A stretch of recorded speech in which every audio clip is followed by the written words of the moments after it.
Mga kasinag, good morning. Isang pinagpalang araw po sa ating lahat. Salamat sa mahal na Panginoon sa panibagong pagkakataon na pinagkalob sa atin ngayon. Ngayon pala mga kasinag, si Bagwis po, simula nung ma-update ko kayo dun sa pinanggalingan ni Bagwis, inuwi ko mga kasinag si Bagwis. Inuwi ko muna siya dito para makarecover siya kasi ilang araw siya mga kasinag nagutom talaga tapos hinang-hina. Kaya inuwi ko siya dito. Sa mga nagko-comment pala dyan na iuwi ko na si Bagwis, hulihin ko muna. Ayun mga kasinag, hinuli ko talaga kasi hindi ko naman pwedeng iwan basta doon si Bagwis mga kasinag.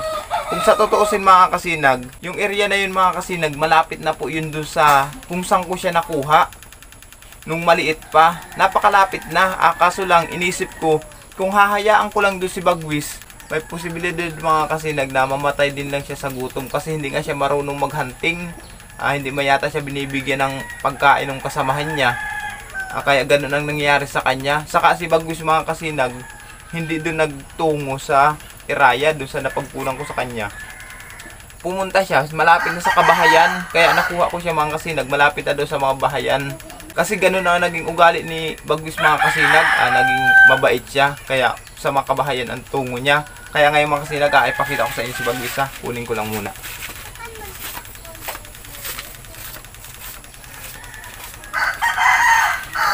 Ayan mga kasinag, pinakita ko naman sa inyo si Bagwis. Ito na mga kasinag si Bagwis. Medyo okay na siya, pero nung nakuha ko siya mga kasinag, gutom na gutom, tapos napakagaan niya. Pero hindi ganong naguntos yung katawan niya. Pero yung ribs niya mga kasinag dito, yung ribs niya, medyo lumabas yung ribs niya. Hindi kagaya dati na bilog yung katawan niya. Ngayon mga kasinag, naguntos talaga. Kaya ngayon mga kasinag, kinulong ko muna siya. Alam ko mga kasinag na hindi ito sanay sa kulungan at nakakaawa namang ikulong. Pero para maging maayos si Bagwis mga kasinag, kinulong ko muna siya doon sa kulungan ng 45 days. Inalis ko muna yung 45 days mga kasinag kasi malaki naman yung kulungan na yun. Doon ko muna siya ikinulong para makarecover. Ayan mga kasinag si Bagwis.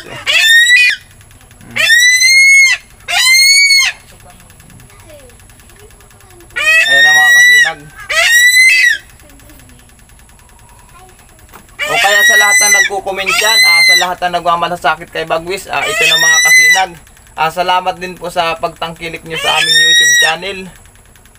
Ayan mga kasinag, ilagyan natin sa ulit sa kulungan.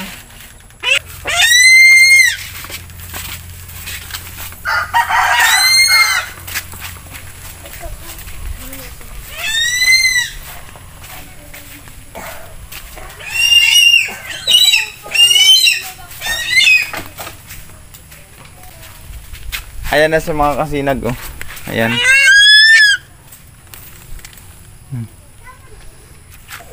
Alam ko mga kasinag na napakahirap makulong, lalo na kagaya ni Bagwis na hindi naman sa kulungan. Pero sa ikabubuti niya mga kasinag, ikinulong ko muna siya para makarecover siya dito. Mamaya mga kasinag, pakainin natin siya.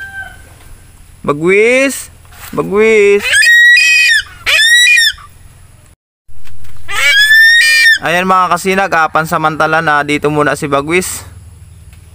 Dito sa kulungan na ito. Hanggang sa makarecover siya mga kasinag, hanggang sa maging okay siya.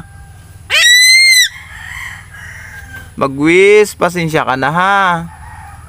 Ano? Pasensya ka na kung nandito ka, ano? Nagparalayas ka kasi nung nakaraan.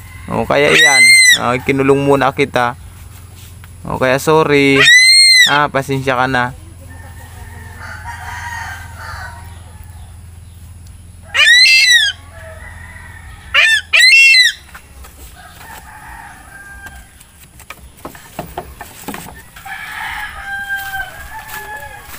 May pagkain yan dito si Bagwis mga kasinag.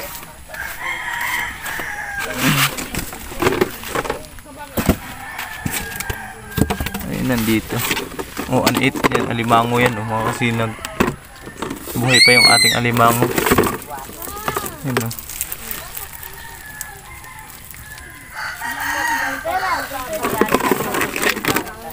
Ayun lutuin natin yan mamaya mga kasinag. Ibangot natin sa kung anong gulay dyan. Ano natin yung tubig.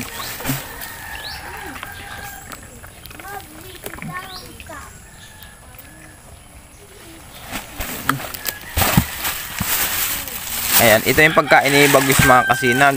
Ayan oh. Kakatay ko lang dito kahapon. 45 days to.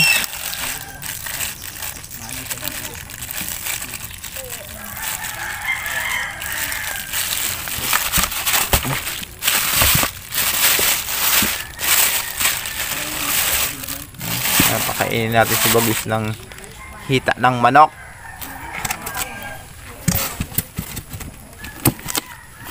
Pabalik nga yan dun. Banot tabi sa ano.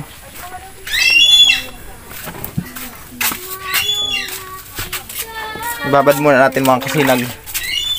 Kasi ano ito eh, malamig. Kaya ibabad muna natin sa tubig. Ayan, babad muna natin siya. Pag nawala na yung lamig niya mga kasinag, saka natin siya ipakain kay Bagwis. Sa mga nagpapa-shoutout pala diyang mga kasinag, shoutout po kayo. Isulat ko muna ang inyong mga pangalan. Ayun nag-iingay si Bagwis. Ayan mga kasinag ano siya, tagkal na yung lamig. Ipakain na natin kay Bagwis. Bagwis! Bagwis! Pasensya ka na muna ha. Andiyan ka sa kulungan. Ano? Pagkain mo. Na? Huwag ka na malungkot. Ano? Awa man. Awa man, kinulong ng tatay. Sorry na. Pasensya na ha. Pasensya na po. Ano? Kain na muna dyan. Sige na, kain na. Ayan na yung pagkain mo. Ayan Sige. Huwag ka na magalit. Ha? Huwag ka na magalit. Sige na muna. Bye-bye. Mga kasinag, sa lahat pala na nagpapa-shoutout dyan, naisulat ko na kayo sa The Book of Shoutout. Shoutout pala kay Tess and Dennis Ginto, Jesus de los Reyes, Sherwin Maranan, Paulito TV Channel, Cow Family from Binyan Laguna, Josepina Nyala, Tene Cow, Janry Amaro, Yomer Official Vlog, Carlo Unto, Boy Pana Mix Vlog, Jenna Gigante from Erosin Sorsogon, Danilo Magallanes. Ayan mga kasinag, maraming salamat sa inyong suporta. Lalo sa pagtangkilik nyo ng aming YouTube channel. Hanggang dito lang. Bye-bye.